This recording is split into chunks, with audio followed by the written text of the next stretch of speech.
Que votre parcours de vie soit rectiligne ou sinueux, je ne sais pas vous, mais moi je pense qu'il n'y a pas qu'un seul chemin dans la vie. Dans Parcours le podcast, découvrez quel chemin ont choisi, ou pas, de prendre mes invités.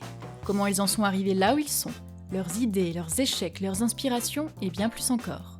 Je m'appelle Raphaël, allez, en route. Aujourd'hui, je reçois un homme de musique au CV impressionnant, une personnalité publique, on peut le dire, et un citoyen engagé, j'ai nommé Monsieur Philippe Huttard. Alors Philippe, comme je le disais, tu as un CV impressionnant, professeur de musique, enseignant-chef de chœur, fondateur et directeur musical de la maîtrise de l'Opéra national Turin des petits chanteurs de Strasbourg de 2001 à 2013, avec qui tu as fait de nombreuses tournées, des concerts dans toute l'Europe. Tu as également collaboré avec des musiciens et des chefs de renom, aussi avec des artistes français plus populaires comme Jean-Jacques Goldman, Yannick Noah. Maintenant, tu es chef de chœur de plusieurs chorales que tu as créées et le président de l'association des voix citoyennes, dont on reparlera plus tard. Alors, Philippe, est-ce que tu fais de la musique depuis que tu es tout petit ? Oui, absolument. Je fais de la musique depuis l'âge de 5 ans. J'ai toujours baigné dans cet univers grâce à un environnement familial propice, avec un papa qui faisait beaucoup de musique, qui chantait énormément. Voilà, donc pour moi, ça a toujours été quelque chose de naturel, comme une troisième main, comme voilà, c'est le prolongement tout simplement de ce que je suis. Tu as commencé avec quoi ? J'ai commencé avec le piano. Et puis j'ai enchaîné parce que j'ai croisé un professeur dans la cour du conservatoire très sympa qui faisait de l'accordéon. Donc j'ai fait de l'accordéon aussi. Et puis j'ai commencé l'orgue. Et puis j'ai démarré le chant. Et puis voilà. Et puis à un moment donné, je me suis retrouvé en cours d'analyse, de composition, voilà, et de direction d'orchestre. Les choses se sont enchaînées comme ça au fur et à mesure du temps. Oui. Du tout, complètement naturellement. Alors certes, quand on a 5 ans, on n'a pas assez de capacité de raisonner. Donc là, effectivement, on m'a mis le pied à l'étrier.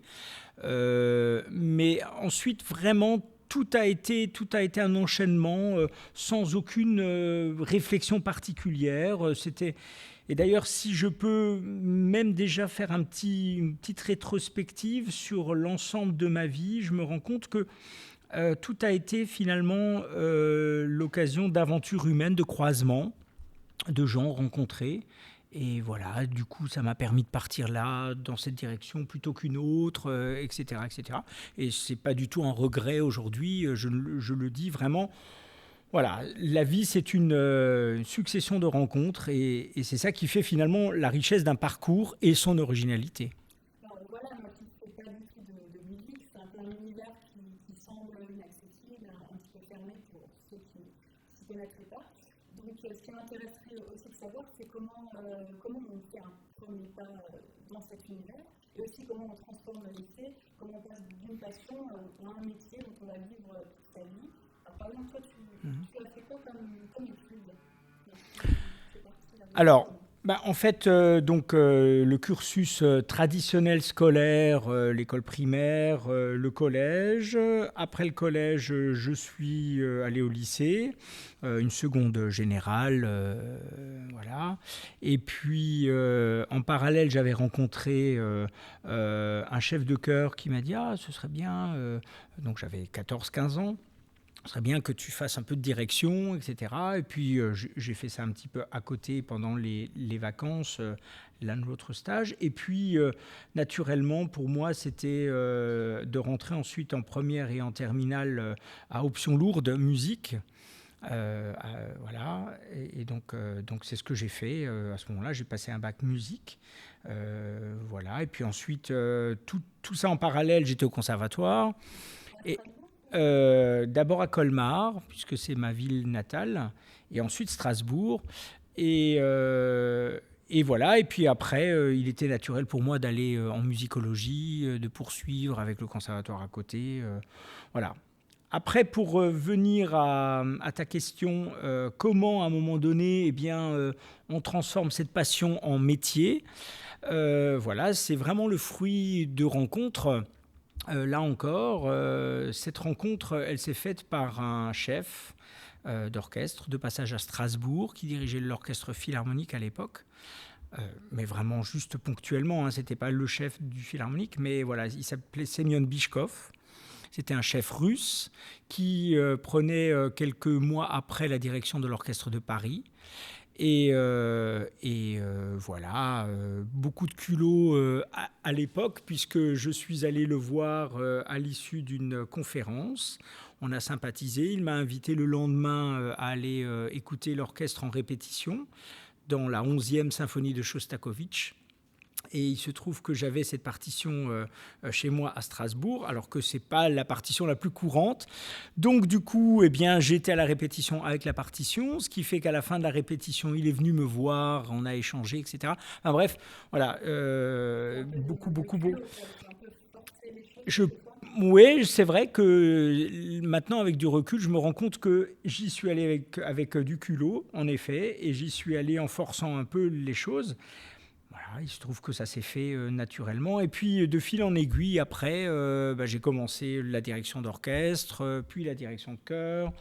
Et voilà. Et puis ensuite, je suis parti dans un autre univers. Enfin, voilà. Finalement, les choses se sont toujours faites naturellement. Je ne me suis pas demandé à aucun moment, tiens, qu'est-ce que je vais faire professionnellement un jour. Voilà. Et tu dirais que ça fait partie de ton caractère de ne pas avoir peur d'y aller? Oui, je pense qu'il y a effectivement un peu de ça. D'aucuns parleraient peut-être d'insouciance. Je reprends assez volontiers ce terme. A posteriori, je me suis déjà dit plusieurs fois, oh là là, finalement, quel culot, pour reprendre ce terme de tout à l'heure, d'avoir osé ça, enfin voilà, pour plein d'autres choses aussi. Voilà. Et jamais été intimidé par des chefs d'orchestre, des artistes qui sont déjà connus? Alors, pas particulièrement. Alors, certes, c'est le reflet de toute société. On croise des gens connus ou pas connus, sympas, et puis on en croise d'autres moins sympas. Voilà, j'ai croisé des gens moins sympas aussi. Bon, voilà, ça fait partie de la vie. Mais en tout cas, ces noms cités tout à l'heure. Alors bon, à commencer par Semyon Bychkov, mais après, effectivement, d'autres chefs, Seiji Ozawa, sur l'extrême fin de sa vie, Leonard Bernstein, voilà, des gens comme ça. Et puis après, beaucoup plus tard, dans un autre domaine, Yannick Noah, effectivement, ou Jean-Jacques Goldman. Voilà, ce sont des gens, effectivement, où il y a eu finalement une conjonction de choses qui ont fait que c'était naturel, c'était comme ça, voilà, avec beaucoup de simplicité et puis une grande humanité, et voilà, tout simplement. Qu'est-ce que tu dirais aux personnes qui n'ont pas forcément confiance en eux, même s'ils ont les qualités? Ça se travaille. Quand je remonte justement à mes périodes collège et même début lycée, je pense, si on interviewe des camarades de classe de cette époque-là, ils ont peut-être le souvenir d'un Philippe relativement timide. C'est vrai que je l'ai été. Assez solitaire aussi, ça je le suis toujours. Voilà, mais oui, c'est quelque chose qui se travaille, c'est prendre confiance en soi et se dire qu'en face, finalement, les autres ont un parcours de vie identique, dans le sens où c'est pas une ligne droite. On a tous des vies chaotiques, on se cherche, on se pose des questions. Voilà. Et à un moment donné, il faut oser. Et puis, il faut accepter l'échec. Il faut accepter de se tromper. Il faut accepter de se faire renvoyer dans ses cordes. Voilà, aussi, ça fait partie de la vie. Ouais, et puis... Toi, comment tu réagis face à un obstacle, à un échec? Comment tu te relèves et tu continues à avancer? Tu as quelque chose qui t'aide? Alors, quelque chose qui m'aide particulièrement, c'est toujours cette introspection. Je suis quelqu'un qui réfléchit beaucoup, tout le temps. Voilà, donc je reviens en arrière, j'analyse, et puis finalement je relativise. Voilà, je me dis c'est pas grave. Après tout, pour prendre une image, un petit enfant, il apprend à marcher parce qu'il tombe aussi. Et puis forcément, à un moment donné, il se rend compte que, attention, tel obstacle, attention, etc. Parce qu'il a appris. Et puis la vie, c'est ça en fait. On apprend, on tombe, on se relève, on fait attention la prochaine fois, etc. etc. Voilà, c'est cette espèce de confiance en quelque chose. Alors, bon, voilà. De l'intérieur, de l'univers de la musique finalement, est-ce que c'est si difficile d'y travailler, de faire ces fameuses rencontres? Est-ce qu'il n'y a pas un peu de chance là-dedans, ou ça se fait de fil en aiguille, on fait une rencontre, puis du coup ça en entraîne une autre? Qu'est-ce que tu dirais finalement avec du recul? Alors, je crois que, bon, au départ, il y a quelque chose d'essentiel, évidemment, c'est le talent, c'est quelque chose de naturel qu'on a en soi. La musique, par exemple, c'est quelque chose, je la ressens physiquement. C'est quelque chose de très physique, de très charnel même. Hein. Voilà. Il y a cet aspect-là qu'on peut effectivement qualifier peut-être de talent. Mais après, on se rend compte, d'ailleurs, je pense aussi justement à Bernstein, qui m'a dit un jour, en fait, dans ta carrière, tu vas escalader une immense montagne. Et puis, au fur et à mesure de ton ascension, tu vas te rendre compte qu'il y a de moins en moins de monde. Et puis, voilà. Mais c'est important de se rendre compte que tu es quand même pas seul. Il y a d'autres personnes sur cette pente. Et en fait, on se rend compte qu'à un moment donné, avoir du talent, effectivement, on est encore relativement nombreux. Ça peut paraître bizarre, mais on est encore relativement nombreux. Et puis, effectivement, à un moment donné, il y a le facteur chance. Ça, c'est clair. Et ça, je m'en rends bien compte. C'est vraiment le fruit de rencontres, encore une fois, plus ou moins provoquées. Mais ça fait qu'effectivement, il y a des gens qui décollent et des gens qui décollent pas ou pas trop, etc. Voilà. D'accord. Et est-ce que tu as un mentor auquel tu penses, auquel tu te réfères? Alors, pas réellement. Non, pas réellement. Disons que encore une fois, je crois à deux choses. Je crois d'une part à mes lectures. Je lis énormément. Voilà, donc je suis pas mal guidé par ça. Et puis, on est le fruit de gens qu'on a rencontrés. Voilà. Donc là aussi, je suis probablement la personne que je suis aujourd'hui grâce à de multiples rencontres.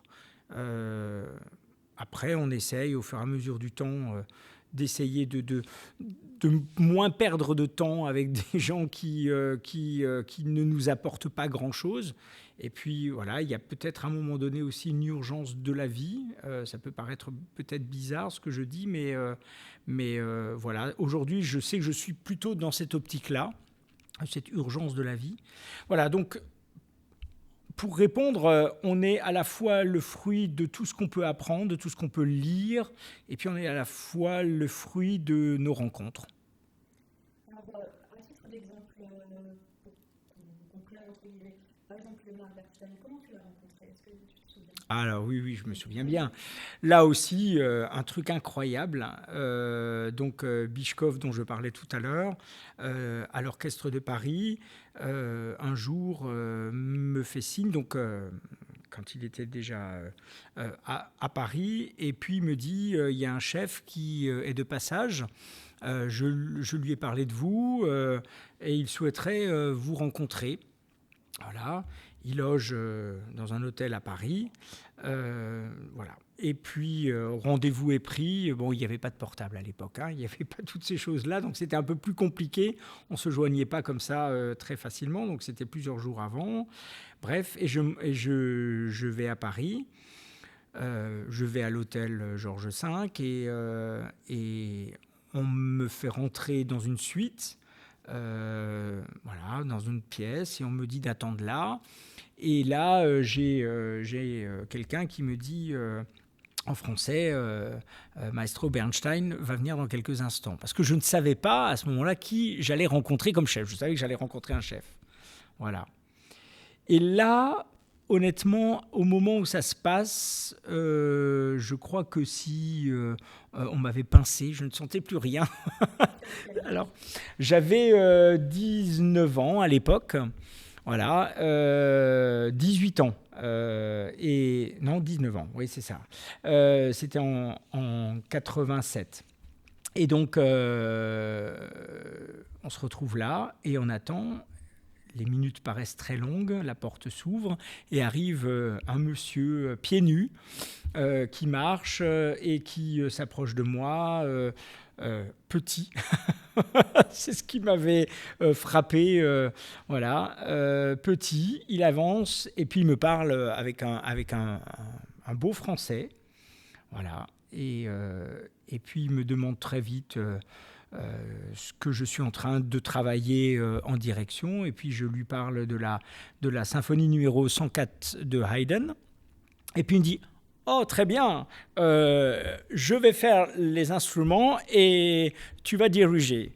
Et puis, je me suis retrouvé, lui était pas assis par terre en tailleur, et puis moi, je dirigeais la 104e de Haydn et lui faisait tous les instruments. Voilà, ça a démarré comme ça. Et puis, très vite après, il m'a dit qu'il cherchait quelqu'un qui s'occupe un petit peu de la coordination sur l'Europe, sur ce secteur-là géographique. Et si ça m'intéressait, et puis on réfléchit quand même pas trop longtemps. Et voilà, c'est parti. Tu as beaucoup voyagé étant jeune ? Oui, j'ai pas mal voyagé pendant un petit moment, jusqu'à quasiment quelques semaines avant sa mort, puisqu'il est mort en 90, pardon, début 90. Et j'ai pas mal voyagé, effectivement. Et une des dernières choses que j'ai eu l'occasion de vivre avec lui, mais au-delà, c'est rentré dans l'histoire, ça a été la chute du mur de Berlin. Où en fin d'année 89, on a réuni des musiciens d'un peu partout en Allemagne pour faire la 9e symphonie de Beethoven. Voilà, un très très très grand moment. Voilà, qui marque. Voilà, j'ai aussi conscience d'avoir vécu ces choses-là très fortement.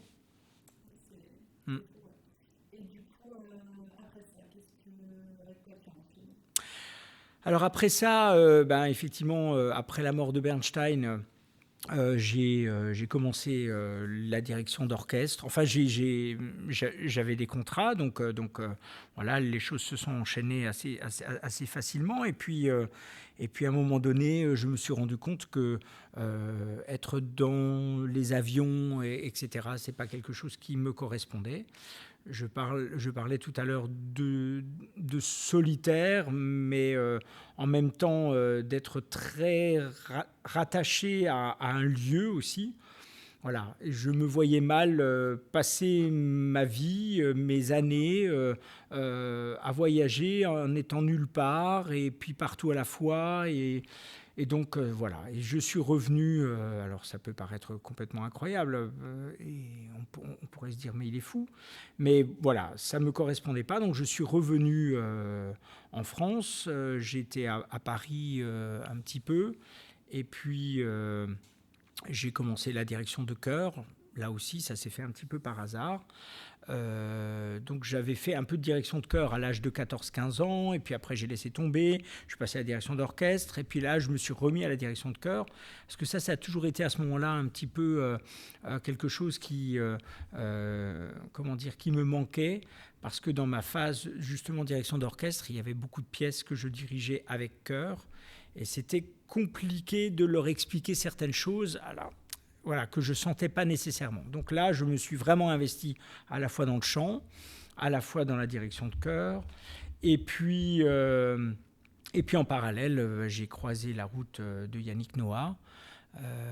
Voilà, c'était aussi au début de sa carrière. Donc voilà, parce qu'un ami tout simplement m'avait dit. Alors en fait, c'est encore plus compliqué que ça, puisque un ami était derrière son piano à accompagner des concerts de Nougaro. Et puis, il ne pouvait pas faire un des concerts. Et il m'a dit, écoute, est-ce que tu peux assurer la partie piano ?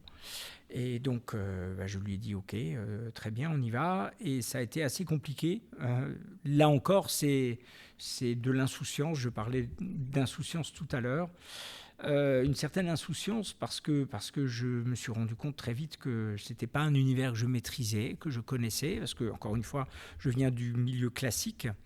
Et là, on est complètement dans autre chose. Alors, certes, je faisais déjà un petit peu de jazz et d'improvisation, mais comme ça, un petit peu pour moi. Mais là, c'était un peu différent. Et c'était quelqu'un, Claude Nougaro, d'extrêmement exigeant. Tout devait être vraiment millimétré. Il ne laissait absolument rien au hasard. Et donc, ça a été c'était un petit peu compliqué. J'y suis quand même arrivé, mais voilà, c'était un petit peu compliqué. C'est ça, certains, dès le départ, se seraient dit non, je ne maîtrise pas ce domaine totalement, donc je n'y irai pas. Alors que toi, tu es quand même allé, même si. Oui. Tu ne savais pas. Ouais. Mais finalement, c'est quand même bien passé. Oui, ça s'est bien passé parce que après, je pense que j'ai une qualité qui est une capacité de travail et puis une certaine ténacité aussi, qui fait qu'à un moment donné, je me rends compte que c'est compliqué, mais je ne vais pas lâcher pour autant. Alors, ça, non, je ne parlerai pas de confiance en moi, mais je parlerai plutôt un peu de fierté. Et à un moment donné, je me dis, bon, écoute, maintenant tu y es, donc il faut assumer, il faut y aller. Ok, tu vas y aller en bossant, et puis voilà. En travaillant, ça a marché. Bon, je pense qu'effectivement, il y avait toujours cette relation physique au son, donc il y a des choses que je sens quand même, voilà, et donc ça s'est bien passé, et puis voilà, et puis il se trouve qu'après, sur un plateau télé, je croise la route d'un Yannick Noah qui commence doucement sa carrière, et puis on a bossé ensemble au début, quoi, et puis pareil, sur la route, je croise un Jean-Jacques Goldman, et puis voilà, les choses s'enchaînent. Et donc en 2001, tu Ouais. Les Petits Chanteurs de Strasbourg. Ouais. Est-ce que tu peux nous rappeler en quoi ça consiste ? Ouais. Alors, donc toujours dans ces années 90, je reviens en Alsace et puis j'ai encore un pied sur Paris, enfin bref, voilà. Et donc je fais de la direction de chœur à côté, comme je l'ai expliqué, tout en faisant des concerts, enfin voilà, c'est un peu le grand écart dans des domaines différents, mais ça me va très bien. Et puis, et effectivement, en 80, alors je mets un peu les choses en place, dans les milieu des années 90, il y a la maîtrise de la cathédrale qui cherche un chef. Je me dis, OK, on y va. Je suis sollicité aussi. Alors, je dis OK. Alors, je démarre donc à la cathédrale pendant 4 ans, je crois, un truc comme ça. Et puis, au bout des 4 ans, l'opéra à Strasbourg me fait signe par rapport à mon travail avec les enfants, etc. Et puis, l'idée, à ce moment-là, émerge de créer un ensemble complètement autonome, rattaché à rien, etc., avec des enfants venant d'où ils ont envie de venir sans... Alors ça, c'est une des idées fortes de cette création, c'est que chaque enfant est capable de chanter. Voilà. Alors, même un enfant qui bourdonne, etc., avec un peu de travail, peut chanter.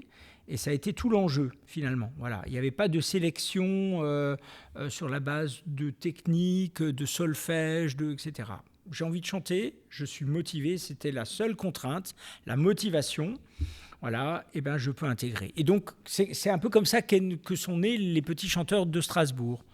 Voilà, et puis le travail, là aussi, a été long. Là aussi, j'utilise souvent ce parallèle. Nous sommes des artisans.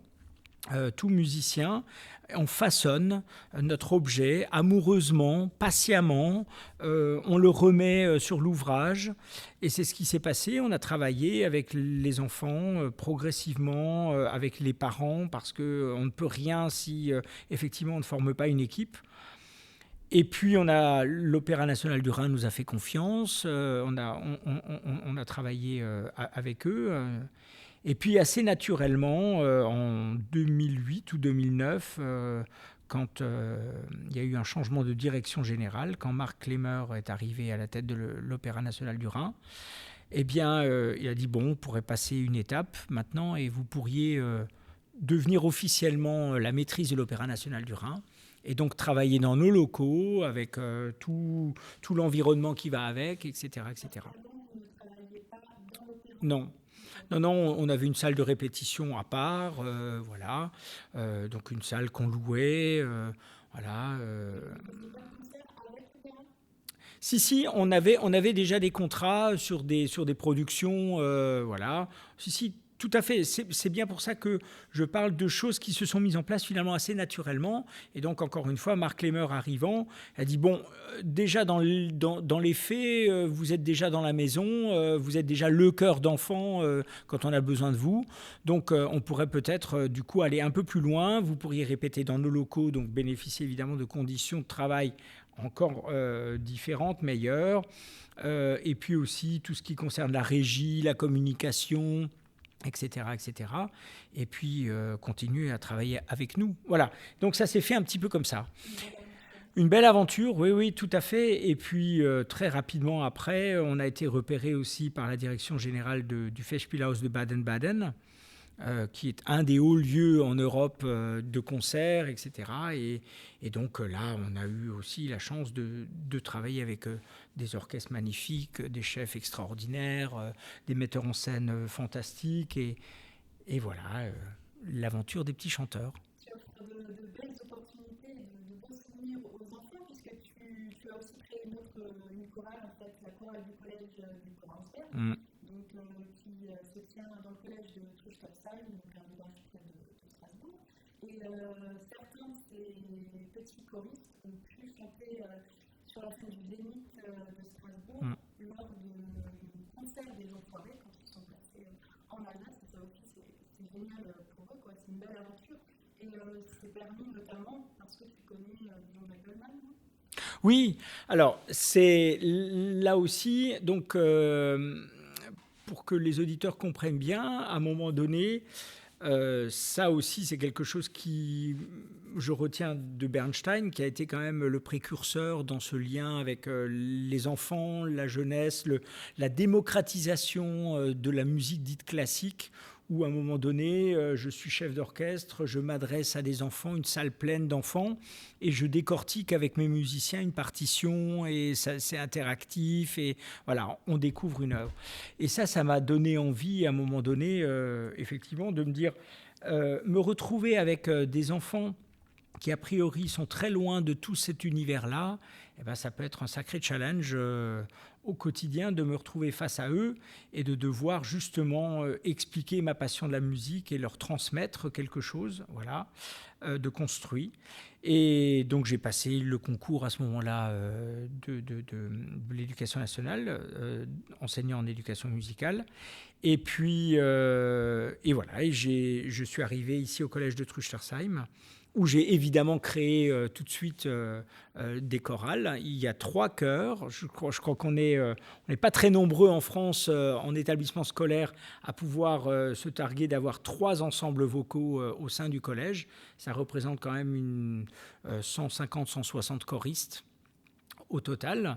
Et donc, effectivement, sur ces 3 ensembles, il y a un ensemble qui est le chœur d'enfants qui, en 2014... Oui, c'est ça, 2014, lors du passage des Enfoirés au Zénith, eh bien, effectivement, Jean-Jacques m'a dit écoute, ce serait bien qu'il y ait tes enfants du collège avec nous sur scène. Voilà, et là aussi, c'était une grande première, parce que c'est la première fois que, effectivement, des collégiens, des enfants scolarisés dans une école qui n'est pas une école de musique, soient sur scène avec les Enfoirés. C'est ça, c'est une vraie exigence avec Ah oui. Ah oui, là aussi, c'est un leitmotiv qu'ils connaissent bien, où je leur dis, voilà, vous donnez de votre temps, vous venez en répétition, vous donnez beaucoup de votre temps. À moi d'être aussi exigeant avec vous. Alors, juste, évidemment, une exigence juste. En tout cas, j'essaie d'être le plus juste possible, mais d'être exigeant parce que effectivement, on arrive à un certain nombre de choses à force de travail. Je parlais tout à l'heure de remettre le métier sur l'ouvrage, ce côté artisan, d'amour du travail bien fait. Et donc, c'est aussi ça que j'essaye de leur transmettre à travers ça. Et puis, effectivement, donc, forcément, Jean-Jacques, me connaissant, savait qu'il ne prenait pas de risques avec des enfants qui seraient prêts le jour J, etc. Bon, je ne cache pas que j'ai quand même une petite appréhension, là encore, peut-être est-ce de l'insouciance, mais j'ai quand même une petite appréhension quelques secondes avant qu'il ne rentre sur scène au premier concert, quand on entend une salle de plus de 10 000 personnes qui hurlent. Et là, on se dit, bon, en face, devant moi, là, j'ai quand même des enfants de 9 ans, 10 ans, qui n'ont jamais vécu des choses comme ça et qui ne le vivront plus. J'espère que dans quelques instants, ils ne vont pas se décomposer devant une salle qui va vraiment être très active. Et ça s'est super bien passé. Alors, à tes collégiens que tu as un cours de musique au collège, est-ce que tu aurais peut-être un conseil ou quelque chose à leur dire sur le parcours qu'ils vont effectuer, parce qu'ils sont en pleine période d'orientation? Je pense qu'ils se posent beaucoup de questions, qu'ils ont peut-être peur de se tromper de voix. Alors, est-ce que tu aurais quelque chose à leur dire? Alors, je relève particulièrement ta dernière phrase, peur de se tromper. Je pense que, enfin, je croise beaucoup de gens, d'enfants ou même d'adultes, et je crois qu'on est un peu dans une société où justement, on a de plus en plus peur de se tromper. Je disais tout à l'heure cette analogie avec le petit enfant qui se lève pas un beau jour et se dit je vais marcher, mais se tombe, se redresse et repart, etc. Et je crois vraiment que, là aussi, pour revenir à ta question du début de l'interview, si tu avais un conseil à donner à quelqu'un, ben oui, c'est ça, c'est de ne pas avoir peur de se tromper. Ça fait partie de la vie, tout simplement.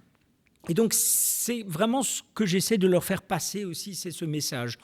On a le droit de se tromper, ça n'est pas grave. On a le droit de se relever, on a le droit de repartir. Donc, n'ayez pas peur de vous tromper, allez-y, refaites, etc., etc. Écoutez-vous aussi, parce qu'on est aussi dans une société de l'injonction, où on doit rentrer dans un moule, on doit être dans tel carcan, on doit...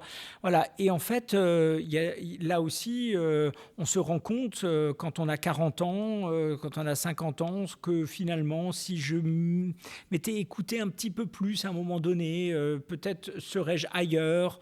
Et puis, parfois, ça nourrit des ressentiments, et puis, etc. Alors que, écoutez-vous, il n'y a pas de, encore une fois, il n'y a pas un chemin de vie linéaire, une ligne droite. La vie, c'est pas ça. Donc, écoutez-vous, prenez le temps de réfléchir. C'est pas effectivement en troisième, quand on a 14 ans, que la vie se joue pas à ce moment-là, et que il faut s'écouter, mais en même temps, il faut être honnête avec soi-même, et puis il faut y aller à fond, quoi. Voilà. Peut-être là aussi, c'est cette notion, encore une fois, du travail. Ne pas avoir peur de se retrousser les manches et d'y aller. Question toujours délicate, parce que si je réponds oui, j'ai pas de regret, on peut se dire, mais en fait non, je n'ai pas. Oui, voilà, c'est ça. C'est en fait, comme je disais tout à l'heure, puisqu'il y a ce chemin de vie qui n'est pas linéaire. Oui, bien sûr, j'ai fait des erreurs. Le tout, c'est toujours pareil, c'est d'apprendre de ses erreurs et d'essayer ensuite de ne pas commettre les mêmes erreurs. Voilà. Après, non, je suis pas quelqu'un qui vit sur les regrets. Pas du tout. Pour en revenir aux petits chanteurs de Strasbourg, tu les as quittés en 2013. Alors, on voit que tu es passionné dans tout ce que tu fais, que tu le fais à fond. Est-ce que c'est dur de quitter un projet qu'on a lancé ou est-ce que c'est nécessaire quelquefois? Oui, alors effectivement, c'est difficile de quitter un projet. Bien sûr, surtout quand on en est à son origine, à l'origine du projet. Mais là aussi, quand on monte un projet, en tout cas c'est ma philosophie, on n'est pas enfin si on est central, mais on n'est pas indispensable. Il faut que ce projet, pour qu'il soit pleinement réussi, c'est ma lecture en tout cas des choses, il faut que ce projet puisse continuer à exister au-delà de nous. Donc assez rapidement, je dois avouer, quand j'avais créé les Petits Chanteurs de Strasbourg, quand je me suis rendu compte qu'il y avait au bout de quelques années une vitesse de croisière, la question qui me venait à l'esprit, c'était effectivement de me dire comment ce projet peut continuer sans moi. Voilà. Parce que, évidemment, je pourrais continuer à diriger ce projet jusqu'à ce que mort s'en suive, bien sûr, mais ce n'est pas le but. C'est pas le but. Alors certes, je me suis posé la question, d'aucuns se poseront cette question-là 20 ans plus tard, mais voilà, pour moi, ça a été quelque chose d'essentiel dans mon esprit. Et puis, les choses se sont faites après des mois de réflexion. Donc, ce qui fait qu'au moment où j'ai pris cette décision, au moment où je l'ai annoncée, eh bien, ça a été pour moi, finalement, après, ça n'a plus été aussi difficile que cela, puisque j'ai eu le temps de m'y préparer, de réfléchir. Encore une fois, l'enjeu à ce moment-là, ça a été que ce projet puisse continuer à exister. Et maintenant, on est en 2019, mon successeur qui est toujours en place continue le projet qui fonctionne très bien, qui fonctionne forcément un peu différemment. Les racines sont toujours là, mais qui fonctionne forcément un peu différemment, et c'est tout à fait normal qu'il ait une autre vision, qu'il développe ça différemment. Mais en tout cas, c'est un projet qui existe toujours. Voilà. Donc ça me remplit de fierté, ça existe. Mais voilà, après, j'ai pas de nostalgie. J'ai pris du recul par rapport à ça. Je vais d'ailleurs très rarement écouter les Petits Chanteurs en concert. Voilà, parce que ça doit continuer à exister. Je ne suis pas central. Je suis à l'origine de ce projet, mais la vie continue. Alors, tu ne fais pas que de la musique. Tu as aussi créé en 2017 une association qui s'appelle Des Voix Citoyennes. Alors, est-ce que tu peux nous expliquer ce qu'est cette association ? Alors, c'est une association qui existe effectivement depuis maintenant un peu plus de 2 ans, mais qui, là aussi, est une association, un projet au départ, qui a mis à peu près une année à prendre forme. Voilà. Cette association est née tout simplement de réflexion face à un monde politique où parfois, en tant que citoyen lambda comme moi, on peut se dire mais où est-ce qu'on va, pourquoi ça, etc. Et puis ensuite, très honnêtement, j'essaye plutôt dans toutes mes actions, dans tout ce que j'entreprends, plutôt de cultiver l'esprit de curiosité et surtout l'esprit d'ouverture. Et là encore, quand j'entends certains discours politiques qui sont des discours plutôt fermés, plutôt des discours de rejet, plutôt dans le négatif, je me dis mais c'est pas possible. Voilà. Alors dès lors, je me suis dit il y a 3 solutions. Ou alors en tant que citoyen, tu continues à dire que c'est pas possible, mais tu ne fais rien. ou alors à un moment donné, tu te tais, ou alors à un moment donné, tu te retrousses les manches et modestement dans ton coin, avec tes propres moyens, tu essayes de faire bouger un peu les choses. Et donc, faire bouger les choses, qu'est-ce que ça signifie ? Ça signifie tout simplement de garder l'humain au centre et de faire des liens, de créer des liens, de créer des passerelles pour que les gens se parlent, se rencontrent, etc., etc. Alors, encore une fois, il s'agit d'être modeste par rapport à ça, puisque ça se fait sur différentes strates, déjà, bien entendu, mais voilà, c'est parti de là. Et puis après, en échangeant avec des personnes que je sentais un peu sensibles aussi à ce discours-là, eh bien, progressivement, cette association est née, des Voix citoyennes, qui a donc cette ambition-là de créer ce lien, de travailler sur des projets, voilà. Et donc, on a commencé sur un territoire précis, géographique précis, puisqu'il s'agit du Korsberg, donc lieu où je travaille, lieu de vie pour un certain nombre d'entre nous. Et le Korsberg, pour ceux qui ne connaîtraient pas, c'est un ensemble de communes à l'ouest de Strasbourg. Oui, c'est ça. C'est vraiment 23 communes aux portes de l'Eurométropole, donc de Strasbourg et de sa communauté urbaine. 23 communes. Et donc, on a commencé à travailler, à rencontrer déjà les personnes qui sont élues pour voir si effectivement il y avait moyen de créer quelque chose.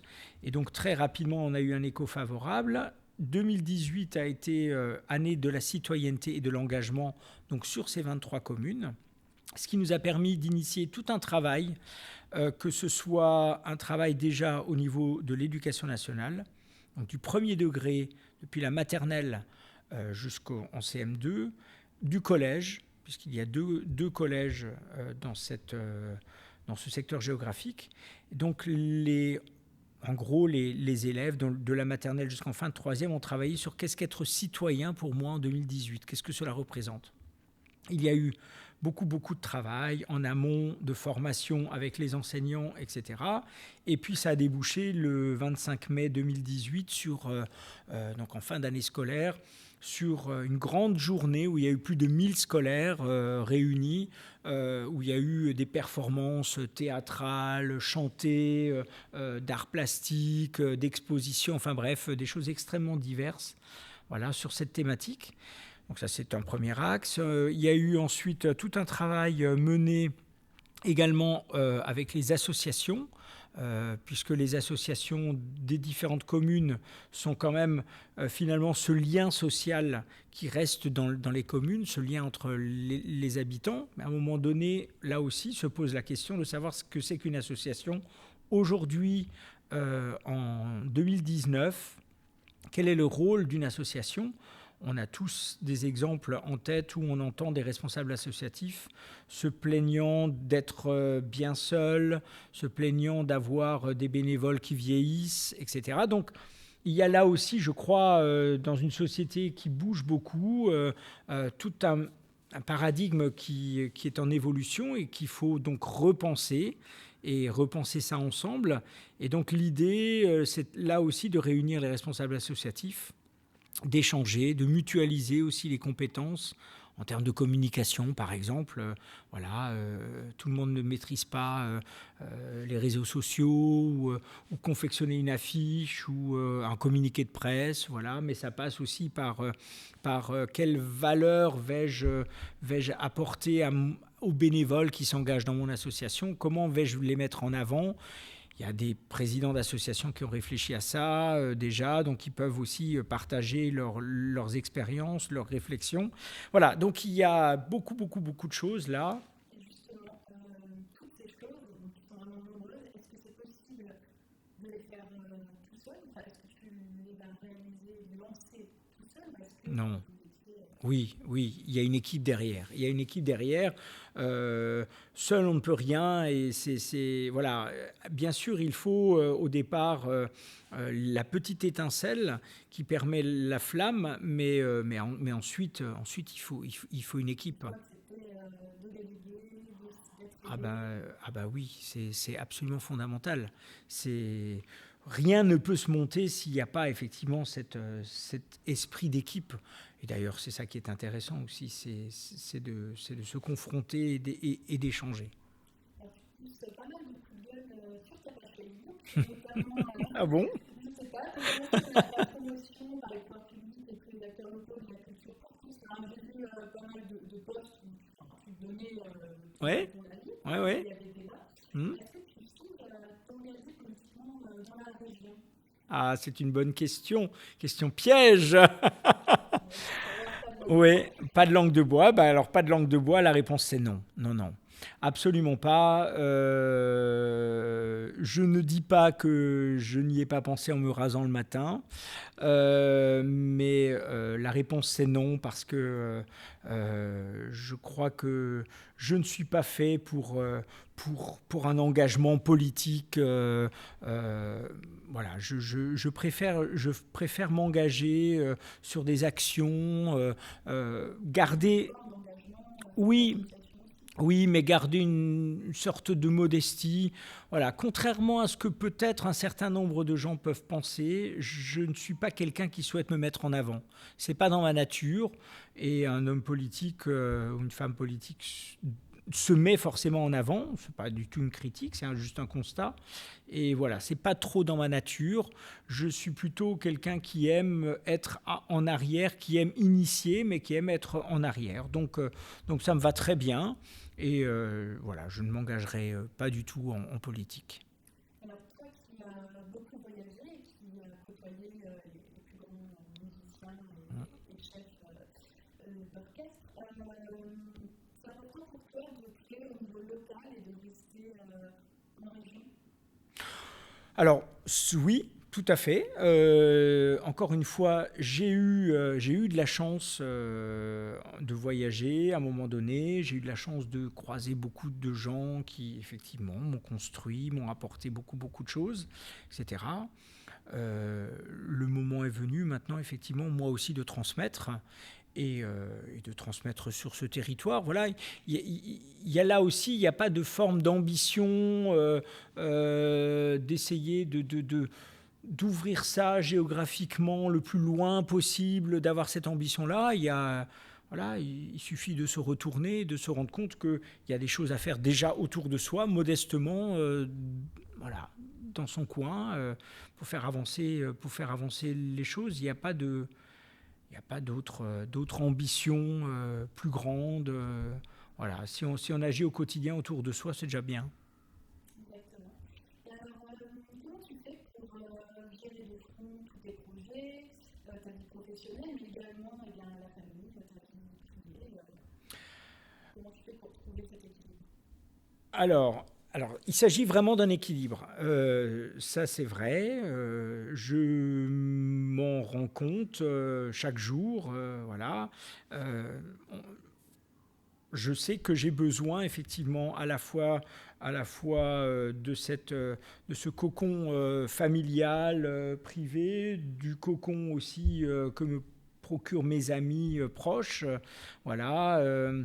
Et puis ensuite, tout le reste, on a besoin, enfin j'ai besoin de me ressourcer, effectivement. Alors j'ai beaucoup de chance, je suis accompagné, effectivement, que ce soit dans le cercle familial ou dans le cercle d'amis proches, de gens très compréhensifs, qui savent que je m'investis, que je ne suis pas souvent à la maison, que j'ai toujours 1001 projets qui courent, que ma réflexion est toujours 3 étapes plus loin, etc. Donc j'ai beaucoup de chance parce que j'ai tout cet ensemble de gens compréhensifs. Mais c'est vraiment c'est vraiment cette notion d'équilibre qui est essentielle à ma vie.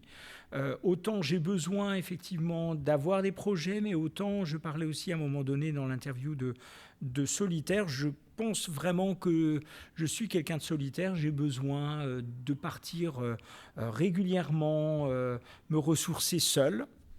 Je vais quasiment tous les jours ou tous les 2 jours marcher dans la nature seul.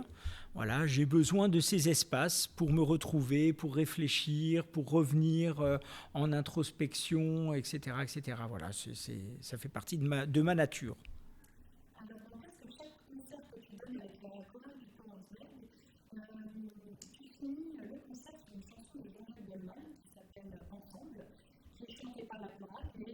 reprise par le public, qui a donc le texte de la chanson. Donc j'ai juste cité le refrain. Ça dit « Souviens-toi, je ne me souviens que d'un mur immense, mais nous étions ensemble nous l'avions franchi. » Alors pourquoi est-ce qu'à chaque concert, tu finis, tu clôt le concert avec cette chanson? Déjà, le texte est assez parlant et c'est un texte qui résume vraiment le fond de ma pensée. Effectivement, quand on était enfant, parfois pour franchir un mur, on se faisait la courte échelle. Je trouve que c'est une belle image. Et puis ensuite parce que un jour, à Alès, chaque année, en été, il y a la rencontre de choristes. Et une année, il y avait effectivement Jean-Jacques Goldman, ça devait être à la fin des années 90, qui était invité avec Michael Jones. Et ce jour-là, donc l'idée, très rapidement, c'est que les choristes travaillent un certain nombre de partitions de ce chanteur, de ce compositeur, et les interprètent après devant lui. Et puis il y a un moment d'échange aussi musical, etc. Et Jean-Jacques Goldman était très ému ce jour-là et a souligné combien il aimait ce travail des choristes, ce travail commun, et qu'il allait, promis, revenir avec une chanson effectivement en hommage à tout ce travail, etc. Et puis, effectivement, quelques mois plus tard, dans son album Chansons pour les pieds, son dernier album, il y a cette chanson, Ensemble. Voilà, c'est les deux choses voilà, qui guident effectivement le fait qu'on termine nos concerts avec cette chanson. D'accord. Alors aujourd'hui, qu'est-ce que tu dirais à ton moi de 20 ans? À ton À toi quand tu avais 20 ans? À moi? Ah, oh là là. Alors là, qu'est-ce que je lui dirais?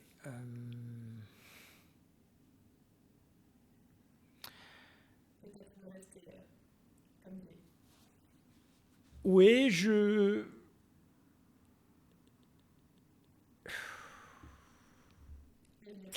Elle est très dure, oui, parce que effectivement, comme je disais tout à l'heure, je suis pas quelqu'un qui nourrit des regrets, etc. Peut-être simplement d'être un peu plus patient. Peut-être que j'ai pu l'être à l'époque. Voilà, de prendre parfois un peu plus de recul, d'être moins dans l'action. Mais après, cette fougue de la jeunesse, elle est nécessaire aussi. Voilà. C'est bien de ne pas avoir de regrets. Oui, non, Heureux de ce qu'on a fait.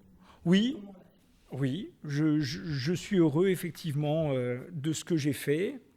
J'ai pas de regrets particuliers. Voilà. Après simplement, oui. Certaines choses qui font qu'à un moment donné, on réfléchit pas, on y va, et puis on se rend pas forcément compte que parfois, effectivement, on peut blesser des gens voilà, sur son passage. C'est peut-être la seule chose, mais bon, quelque part, elle est inévitable aussi. Voilà. Ensuite, quels sont tes projets pour la suite? Alors, pas de projet particulier, puisque effectivement, il n'y a pas de ligne droite, il n'y a pas de choses pensées, réfléchies. Donc, à très long terme, pas de projet particulier. Maintenant, à plus court terme, en tout cas avec les voix citoyennes, pour cette association, eh c'est de continuer justement ce lien. Ce que j'aimerais développer, c'est deux projets qui me tiennent à cœur. Qui ne sont pas forcément des projets très médiatiques, mais qui me tiennent à cœur. Le premier, c'est au sein de nos villages, il y a des personnes âgées, souvent isolées. Chaque année, en été, on se réveille tous en se disant tiens, il y a canicule, allez voir vos voisins, voilà, etc. Mais justement, ces voisins isolés, ils sont là toute l'année. Et donc, c'est un petit peu d'avoir comme des veilleurs dans nos villages, bien identifiés, qui ont le souci d'aller voir les personnes âgées, de voir si tout va bien, etc., etc. Ça, c'est un premier projet. Le deuxième projet serait de parrainer quelqu'un, un chef d'entreprise par exemple, qui pourrait parrainer un chômeur longue durée. Là aussi, à un moment donné, quand on est au chômage depuis très longtemps, quand on est au bout des droits, etc., etc., on est décroché un petit peu de la société. Alors, souvent, on peut se faire stigmatiser.